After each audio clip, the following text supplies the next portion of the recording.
music frequently played a prominent role in the initial encounters between Indigenous peoples and fur traders.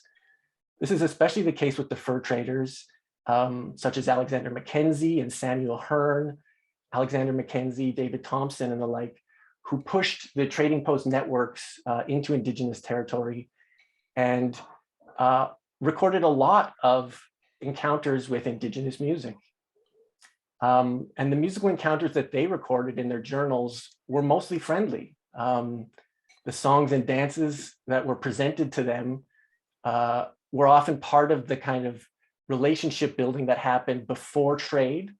This often included gift giving, but it also included kind of the presentation of songs and dances, which appear to be in many cases something like intangible gifts or prayers for safe passage, whose spiritual significance was rarely understood by the fur traders, but who often recognized that this was building trust between them and the First Nation.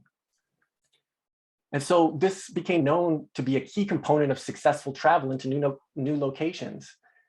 For instance, David Thompson, when he's traveling along the Columbia River at the outset of the 19th century, encountering various Salish communities, he writes in his journal how grateful he is to be being received continually with music and dance.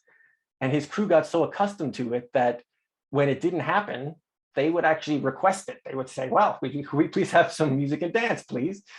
So there's this pattern, generally, and I explore it in some ways in this book, at least as much as I was able to.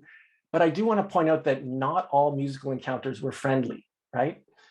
So the case you have with Simon Fraser, when he was heading down heading down the river, I should say, that now bears his name.